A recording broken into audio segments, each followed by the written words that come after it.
একটি সুন্দর সকাল নিয়ে শুরু হচ্ছে আজকের ব্লগ।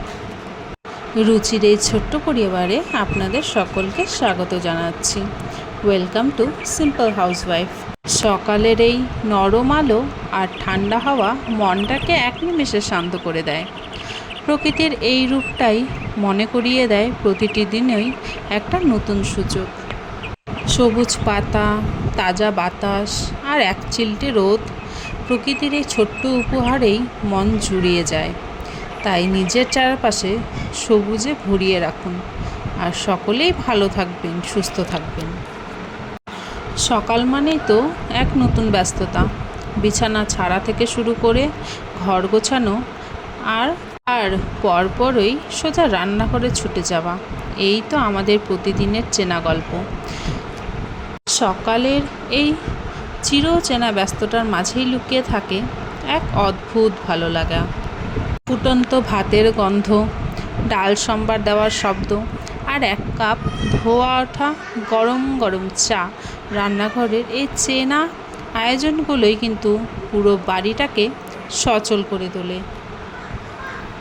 পরিবারে সবার মুখে পুষ্টিকর আর সুস্বাদু খাবার তুলে দেওয়ার এই যে আনন্দ, তার কাছে সকালের সব ক্লান্তি এক নিমেষে মিলিয়ে যায়। হাজারো কাজের মাঝেও যখন নিজের হাতে তৈরি খাবার টেবিলে সাজানো হয়, তখন মনে হয় প্রতিটি সকালেরই এই ব্যস্ততা আসলে এক অদৃশ্য ভালোবাসা। চলুন আজকের এই সুন্দর সকালের বাকি কাজ আর রান্নাবান্নার গল্পটা একসাথে উপভোগ করা যাক। অনেকে বলেন রান্নাবান্না করাটা একটা শিল্প, কিন্তু আমার কাছে মনে হয় এটা আসলে ভালোবাসার একটা প্রকাশ। প্রতিদিন সকালে ঘুম থেকে উঠে আগে ভাবি আজ কি রান্না হবে। এই চিন্তাটা দিয়েই আমাদের দিন শুরু হয়। বাইরে যতই জাঁকজমক থাকুক না কেন, ঘরে বানানো আলু সেদ্ধ ভাতও কিন্তু কোনো তুলনা হয় না। রান্নাঘরের এই চেনা ধোয়া, মশলার সুবাস আর খুন্তি নাড়ার শব্দগুলোই কিন্তু একটা বাড়িকে ঘর বানিয়ে তোলে। আপনাদের সকালটা কেমন কাটে? আমার মতো আপনারাও কি সকাল সকাল রান্নাঘরের যুদ্ধ শুরু করে দেন, নাকি শান্তিতে বারান্দায় বসে চা উপভোগ করেন? কমেন্ট করে কিন্তু অবশ্যই জানাবেন, কারণ আপনাদের জীবনের গল্পগুলো শুনতেও আমার ভীষণ ভালো লাগে। ভিডিওগুলি আপনাদের কেমন লাগছে আমাকে কিন্তু অবশ্যই বলবেন, আর ভালো লাগলে অবশ্যই লাইক, কমেন্ট, সাবস্ক্রাইব কিন্তু করবেন। তো চলুন আজকে আমি কি রান্না করেছি আপনাদের বলছি। বাঙালি মানেই তো মাছে ভাতে আনন্দ, আর এই গরমে বা প্রতিদিন ব্যস্ততা দুপুরের খাবারে যদি থাকে একদম ঘরোয়া আলু পটল দিয়ে হালকা মাছের ঝোল, তবে তো আর কিছুই লাগে না। কড়াইতে তেলের উপর হালকা জিরে ফোড়ন দিয়ে তারপর আলু পটলটা লাল লাল করে ভেজে নিলাম। পরে যে টমেটো, কাঁচা লঙ্কা, আদা আর একটু জিরা দিয়ে পেস্ট করেছিলাম সেটা দিয়ে ভালো মতো কষিয়ে নিলাম। কষানোর পরে যখন হালকা তেল ছেড়ে আসবে, তারপরে যতটা পরিমাণ জল লাগে সেই পরিমাণে জল দিয়ে জলটা ফুটে এলে তারপরে মাছগুলো দিয়ে দিলাম। তারপরে মাছগুলো দিয়ে ভালো মতন ফুটিয়ে নিলাম।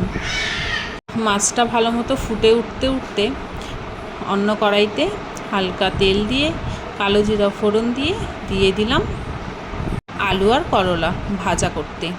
এরপরে হালকা ধনেপাতা উপর দিয়ে ছড়িয়ে দিলাম নামানোর আগে। এতে স্বাদ আর গন্ধ দুটোই অসাধারণ হয়ে যায়। কোনো অতিরিক্ত রিচ মশলা নেই, একদম হালকা আর পাতলা।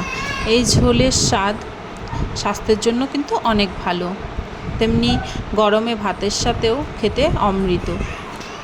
একদম তৃপ্তি করে খাওয়ার মতন একটা দুপুরের মেনু। আর গরমে একটু তেতো না হলেও চলে না, তাই সাথে আলু করলা ভাজা। আর করেছিলাম শাক, দিয়েছিলাম সরষের তেল, তার উপরে কালো জিরা ফোড়ন, তার উপরে দিয়ে দিয়েছিলাম কাঁচা লঙ্কা চেরা। তারপরে শাকগুলো দিয়ে আদা কুচি দিয়ে দিলাম। এরপরে লবণ হলুদ দিয়ে শাকটাকে ভালো মতন ভেজে নেব। শাকটা যাতে ভালো মতো নরম হয় তার জন্য কিছুক্ষণ আমরা এটাকে ঢেকে রাখবো। ঢেকে করলে শাকটা খুব তাড়াতাড়ি নরম হয়ে যায়। আর গরম পড়ার সাথে সাথেও তো টক ডাল খাওয়াও শুরু হয়ে যায়। তো এতদিন টক ডাল খাওয়ার জন্য আজকে ভাবলাম একটু অন্য রকমের ডাল করি। তো আজকে করেছিলাম পেঁয়াজ দিয়ে ডাল। তার জন্য পেঁয়াজটাকে ভালো মতন কুচু কুচু করে কেটে নিলাম। তারপর কড়াইতে তেল দিয়ে দেব, তেল দিয়ে একটু কালো জিরা ফোড়ন দিয়ে দেব, তারপরে দেব কাঁচা লঙ্কা, কারণ আজকে শুকনো লঙ্কা বাড়িতে শেষ হয়ে গেছিলো, তাই কাঁচা লঙ্কা ফোড়ন দিয়ে রান্না করছিলাম। কাঁচা লঙ্কা ফোড়ন দিয়ে করলেও কিন্তু অসাধারণ খেতে হয় রান্নাগুলো, একবার করে দেখবেন, খুব ভালো লাগবে। তারপরে দিয়ে দিলাম পেঁয়াজটা, ভালো করে ভেজে নেব পেঁয়াজটাকে লাল লাল করে। পেঁয়াজটা যখন লাল লাল করে ভেজে আসবে তখন ডালটা দিয়ে দেব। এখানেই রান্নাবান্নার পর্বটা মোটামুটি শেষ, কিন্তু আসল যুদ্ধ তো এখনও বাকি। রান্নাঘরের কাজ শেষ করে এবার সোজা চলে গেলাম ঘর গোছাতে। রান্নার পর ঘরটা কেমন যেন একটু অগোছালো হয়ে থাকে, আর যতক্ষণ না চারপাশটা একদম চকচকে পরিষ্কার হচ্ছে মনটাও ঠিক শান্তি হয় না। ঝাড়ু দেওয়া, ঘর মোছা আর ছড়ানো ছিটানো জিনিসগুলো নিজের জায়গায় গুছিয়ে রাখা, এই কাজগুলো কিন্তু ছোট মনে হলেও বেশ খাটুনির। তবে কষ্ট হলেও ঘর গোছানোর পর যখন একটা সুন্দর ফ্রেশ গন্ধ চারিদিকে ছড়িয়ে পড়ে তখন সব ক্লান্তি এক নিমিষে দূর হয়ে যায়। আর পরিষ্কার পরিচ্ছন্ন ঘর মানেই তো একরকম অন্যরকম শান্তি আর পজিটিভ এনার্জি। ঘরদোর তো পরিষ্কার হলো, আর ঠিক এই সময় ঘুম ভাঙলো ঘরের ছোট্ট সদস্যদের। বাচ্চাদের এই সকালে ঘুম থেকে ওঠার দৃশ্যটা যে কতটা কিউট তা বোধহয় পৃথিবীর যে কোনো সুন্দর দৃশ্যের চেয়েও সেরা। ঘুম থেকে উঠে হাত মুখ ধুয়ে ফ্রেশ হয়ে তারা তো রেডি, এবার তো দিতে হবে তাদের ব্রেকফাস্ট। তাই আজকের ব্রেকফাস্টে ছিল ইয়াপ্পি আর লস্যি। আজকে বানিয়েছিলাম একটু পুদিনা লস্যি। ওদের ব্রেকফাস্ট দিয়ে সোজা চলে গেলাম বিছানা গোছানোর জন্য। সকালের এই বিছানা গোছানোর কাজটা কিন্তু আমার ভীষণ পছন্দের। চাদরটা টান টান করে পাতা, বালিশগুলো সুন্দর করে সাজিয়ে রাখা, গায়ে দেওয়া চাদরগুলো ভাঁজ করে গুছিয়ে ফেলা, ব্যাস অগোছালো ঘরটা এক নিমেষে কেমন শান্ত আর পরিপাটি হয়ে যায়। সকাল সকাল বিছানাটা একদম টিপটপ থাকলে পুরো ঘরে একটা পজিটিভ ভাইব চলে আসে, মনটাও ফ্রেশ লাগে। তো চলুন, বিছানা তো গোছানো শেষ, এবার ঝটপট দেখে নিই বাচ্চারা ব্রেকফাস্টটা কি শেষ করলো কি না। তো বড় দুজনের তো ব্রেকফাস্ট করা শেষ, ওরা এখন নিজেদের মতন খেলায় ব্যস্ত। কিন্তু আমাদের বাড়ির আসল লিডার এই ছোট্ট কুতুনের ব্রেকফাস্ট কিন্তু এখনও বাকি। বড়দের খাওয়ানোটা যতটা সহজ, এই ছোট্ট ছোট্ট বাচ্চাদের খাওয়ানো ততটাই বড় যুদ্ধ। সকাল সকাল আগে তাকে স্নান করিয়ে সাজগুজুটা করিয়ে দিলাম, আর আমার ছেলে খেলতে খেলতে পড়তে বসার কথা মনে পড়ে গেল। তাই সে এসে বলল, মা আমি আগে পড়াটা করিনি, তারপরে মনুর সাথে একটু খেলাধুলা করব। আমি বললাম ঠিক আছে, আগে তুই পড়াশোনাটা কমপ্লিট করে নে, কারণ পড়াশোনাটা তো আগে বেশি জরুরি, খেলাধুলা তো সারাদিন করাই যাবে। তাই ও ওর পড়া করতে থাকুক, এই ফাঁকে আমি আমার ছোট্ট ঘুতুনের খাবারটা তৈরি করে নিয়ে আসি, না হলে যে ওর টাইম পার হয়ে গেলে আবার চিল্লাচিল্লি শুরু হয়ে যাবে। তাই আগে ওর খাবারটা তৈরি করাটা বেশি জরুরি। তাই আমি চলে গেলাম ঘুতুনের খাবারটা তৈরি করতে। ফটাফট তৈরি করে নিয়েও চলে এলাম। ও এমনি সময় তো খুব সুন্দর করে খেয়ে নেয়, কিন্তু যখন ওর জেদ উঠে যায় তখন ওকে খাওয়ানোটা একটা বড় যুদ্ধের সমান। কখনো একটু আদর করে, কখনো কখনো আবার গল্প শুনিয়ে, আবার কখনো কখনো খেলা দেখিয়ে ওকে খাওয়াতে হয়। যত বড় হচ্ছে মনে হচ্ছে দুষ্টামিটা অনেক বেশি বেড়ে যাচ্ছে, আর আমার খাটনিটাও অনেক বেশি দ্বিগুণ হয়ে যাচ্ছে। চামচ মুখে নিতেই ওর এই নানা রকম মিষ্টি মুখভঙ্গি আর দুষ্টুমি দেখতে কিন্তু বেশ ভালো লাগে। একটু সময় লাগবে জানি, তাও আদর করে আস্তে আস্তেই ওকে ব্রেকফাস্টটা খাইয়ে দিই। বাচ্চাদের এই দুষ্টু মিষ্টি আবদারগুলোই তো আমাদের এই ব্যস্ত সংসারে সবচেয়ে সুন্দর অংশ। নতুনকে খাওয়াতে খাওয়াতে আর একটা মিষ্টি কাণ্ড ঘটে গেল। ভাইয়ের খাওয়া দেখে বড় দিদিও লোভ সামলাতে পারল না, সেও চলে এলো ভাইয়ের সাথে ভাগ বসাতে। একা একা খেতে যতটা বায়না করে, ভাই বোন যখন একসাথে বসে তখন একজন আরেকজনকে দেখে খাওয়ার আনন্দটাই যেন দ্বিগুণ হয়ে যায়। দিদি এসে ভাইকে খাইয়ে দিচ্ছে, আবার ভাইও দিদিকে ভাগছে। এই যে দুই ভাই বোনের খুনসুটি আর ভালোবাসা, এটা দেখতেও মনটা ভরে যায়। বাচ্চাদের এই ছোটো ছোটো আনন্দের মুহূর্তগুলোই আসলে আমাদের সারা দিনের খাটুনি সার্থক করে তোলে। বাচ্চাদের খাওয়া দাওয়া তো শেষ হলো, এবার আমার পালা রান্নাঘরের এই পাহাড় সমান বাসনকোসন পরিষ্কার করার। বাচ্চাদের ব্রেকফাস্টের পর সিঙ্ক ভর্তি এই থালা বাসন মাজাটা কিন্তু প্রতিদিনের একটা মস্ত বড় টাস্ক। সে যতই অলসতা লাগুক না কেন, এই কাজটা তো করতেই হবে। সাবান দিয়ে এক এক করে ঘষে তারপর কলের ঠান্ডা জলে ধুয়ে যখন বাসনগুলো ঝকঝক হয়ে ওঠে, তখন রান্নাঘরটার দিকে তাকালে মনটা শান্তি হয়ে যায়। যে কোনো গৃহিণী কাছে এই পরিষ্কার সিঙ্ক আর গোছানো রান্নাঘর দেখাটা কিন্তু এক অদ্ভুত শান্তির অনুভূতি। ব্যাস, সকালের সব কাজ মোটামুটি কমপ্লিটের মতনই।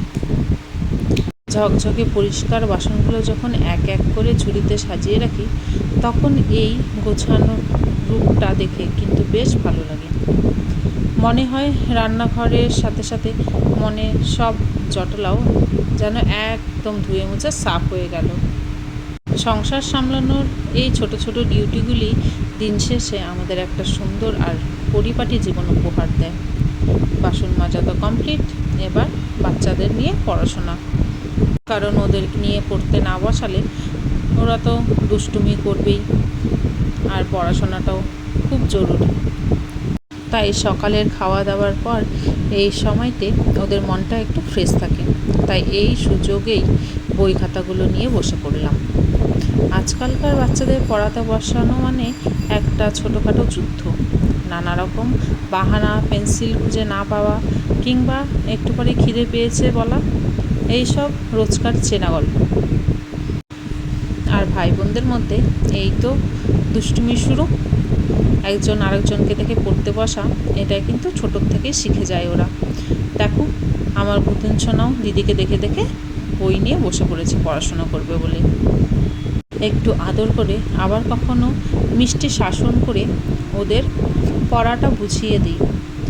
আসলে এই ছোটো থেকেই ওদের মনে একটু একটু করে জানার আগ্রহ তৈরি করাটাই আমাদের আসল কাজ। হাজার ব্যস্ততার মাঝেও দেখি ওরা নতুন কিছু শিখছে বা নতুন কিছু লিখতে পারছে, তখন দেখে মনটা খুব ভালো লাগে আর আনন্দেও ভরে যায়। যেমন আমার পুতুন সোনা এখন দিদিকে দেখে দেখে একটু একটু করে পড়াশোনা শিখছে, কিন্তু ও পড়াশোনার মাঝেও ওর সবথেকে ফেভারিট পার্টটা হলো খাওয়ার। ওর ফুড পার্টটা পড়তে খুব বেশি ভালো লাগে, দেখেই আগে নিয়ে মুখে দেবে।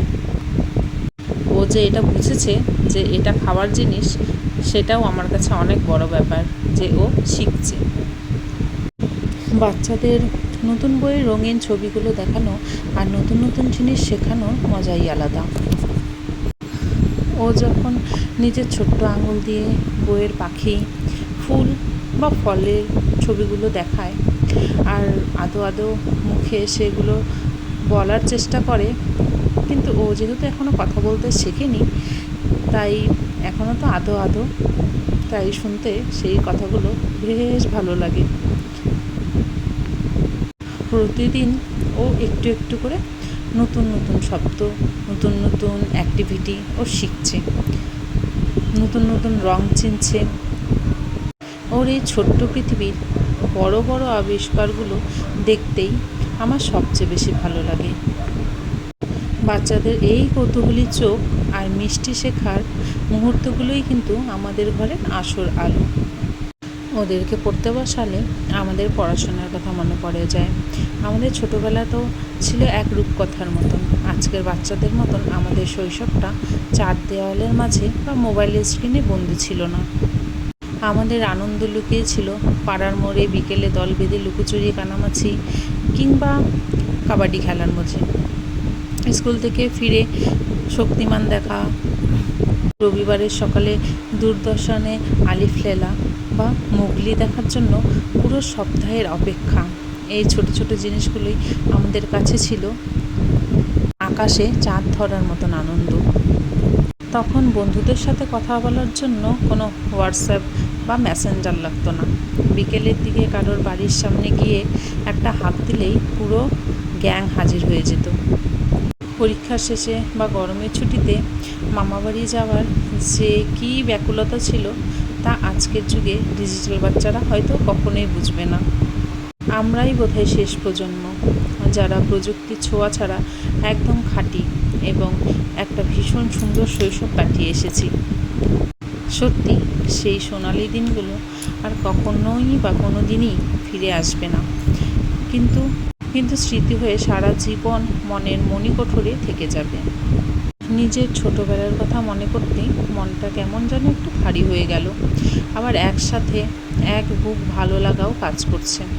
আজকের এই সুন্দর সকালে গল্প, বাচ্চাদের নতুন বই পড়া আর 90 দশকের এই ছোট্ট স্মৃতিচারণ আপনাদের কেমন লাগলো কমেন্ট করে কিন্তু অবশ্যই জানাবেন। ভিডিওটি ভালো লাগলে একটা লাইক দেবেন আর বন্ধুদের সাথে কিন্তু শেয়ার করবেন। আর এখনও যদি চ্যানেলটিকে সাবস্ক্রাইব না করে থাকেন তাহলে প্লিজ চ্যানেলটিকে সাবস্ক্রাইব করে দেবেন। পড়াশোনার পাশাপাশি কম্পিউটারের বেসিক জিনিসগুলো জানা বা কোডিং, ড্রয়িং কিংবা নতুন কোনো ক্রিয়েটিভিটি সফটওয়্যারের কাজ শেখা কিন্তু এই সময়ে দারুণ একটা ব্যাপার। ওরা কত সহজে নিজের বুদ্ধিতে নতুন নতুন জিনিস স্ক্রিনে ফুটিয়ে তুলছে। প্রযুক্তিকে সঠিক উপায়ে ব্যবহার করে এই যে ওর নতুন শেখা আগ্রহ, এটা দেখতেই সত্যিই খুব ভালো লাগে। যুগের সাথে তাল মিলিয়ে ও এভাবেই এগিয়ে যাক। একজন মা হিসেবে এটাই তো সবচেয়ে বড় চাওয়া। আজকাল তো প্রায় সব স্কুলেই ছোটোবেলা থেকেই কম্পিউটার শেখানো হয়, যা সত্যিই খুব দরকারি। স্কুল থেকে কম্পিউটার ক্লাসে ও কিছু নতুন কাজ শিখে এসেছে, আর বাসায় এসে ল্যাপটপে এখন সেগুলো খুব মনোযোগ দিয়ে প্র্যাকটিস করছে। আর যেগুলো একটু ভুল হয়ে যায় সেগুলো ও ইউটিউব থেকে ভিডিও দেখে ও প্র্যাকটিস করে। স্কুলের পাশাপাশি কিন্তু এখন ইউটিউব থেকেও অনেক কিছু শেখা যায়। এই কোডিং শেখাটা শুধু টেকনোলজি জানা নয়, এতে কিন্তু বাচ্চাদের বুদ্ধির বিকাশ ঘটে আর নতুন কিছু তৈরি করার ক্ষমতা বাড়ে। স্ক্রিনের দিকে তাকিয়ে ওর এই একাগ্রতা আর নতুন কিছু সৃষ্টি করার আনন্দ দেখে সত্যিই মনে হয় আমাদের ভবিষ্যৎ প্রজন্ম কতটা স্মার্ট হয়ে বড় হচ্ছে। বড়দের রান্নাবান্না তো সকালেই শেষ হয়ে গেছে, এবার রান্নাঘরে শুরু হলো আমার আসল এবং সবচেয়ে গুরুত্বপূর্ণ কাজ, আমাদের ছোট্ট কুতুনের জন্য খাবার বানানো। এই ছোট্ট বাচ্চাদের খাবার তৈরি করা কিন্তু একটা মস্ত বড় দায়িত্ব। ওদের খাবারে যাতে সঠিক পুষ্টি থাকে, আবার সেটা যেন সুস্বাদুও হয়, সব কিছু মাথায় রাখতে হয়। তাই ওর জন্য একদম ঘরোয়া উপায় ফ্রেশ চাল, ডাল আর নানা রকম সবজি। আজকে খুব বেশি একটা সবজি দিইনি, কারণ অতিরিক্ত সবজি দিলে খাবারটা বেড়েও যায়, খাবারের টেস্টটাও একদম অন্যরকম হয়ে যায়। তাই আলু, একটু গাজর আর একটু পেঁয়াজ দিয়েছিলাম। আর সাথে তো চাল ডাল অবশ্যই, তার উপরে 1 চিমটি নুন আর একটু সর্ষের তেল দিয়ে খাবারটা তৈরি করেছিলাম। কোনো রকমে বাড়তি রিচ মশলা ছাড়া। সামান্য একটু খাবারে ঘিও দিতে পারো। আমি খাবারটা যখন ওকে খাওয়াই তখন 1-2 ফোঁটার মতন ঘিও দিয়ে দিই, সেটাতে স্বাদটাও ভালো হয় আর স্বাস্থ্য ভালো হয়, আর তেমনি ও পছন্দও করে খেতে। আর দেখো এখন টুকটুক করে হাঁটা শিখে গেছে, হাঁটতে হাঁটতে পাটা ব্যথা হয়ে গেছে বলে পায়ে রেস্ট দিচ্ছিল ও। সন্তানের প্রথম হাঁটা একজন মাই অনুভব করতে পারে যে তার ভিতরে কতটা আনন্দ আর কতটা বিস্ময় ফুটে ওঠে। এখন দেখো দিদি বসেছে ভাইকে পড়াশোনা করাতে।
তো তোমরা তো শুনেই নিলে ওদের পড়াশোনা কেমন চললো এতক্ষণ।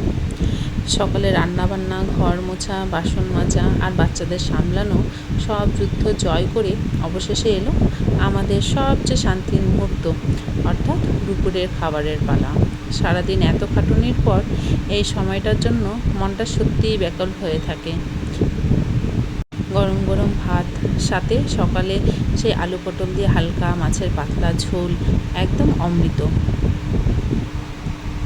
সরি বলেছি তো, সরি। আর দেখো ওর খাওয়াতে দেরি হয়েছে বলে কতটা রেগে গেছে, তাই ওকে আমাকে সরি কিন্তু বলতেই হলো। আর এদিকে ঝমঝমিয়ে বৃষ্টি শুরু, বাইরে বৃষ্টি, ওই রিমঝিম শব্দ আর জানালার ঠান্ডা হাওয়া দেখে ঘুটুনের আনন্দ তো আর ধরে না। এমনিতেই তো খেতে বসলে নানা বায়না করে, কিন্তু বৃষ্টির এই সুন্দর আবহাওয়া দেখে ও যেন আরও বেশি মেতে উঠল। বাইরে ঝমঝমিয়ে বৃষ্টি আর ঘরের ভেতরে জানলার পাশে বসে ঘুটুনের এই দুষ্টুমি সত্যি দেখতে অপূর্ব। সব মিলিয়ে দুপুরটা সত্যিই একদম জমে গেল। জানলা দিয়ে এই মনোরম বৃষ্টির দৃশ্য দেখতে দেখতে ভিডিওটি আজকে এখানেই শেষ করছি। সকলে কিন্তু সুস্থ থাকবে, ভালো থাকবে আর অপেক্ষা থাকবে পরের ভিডিওতে। রাধে রাধে।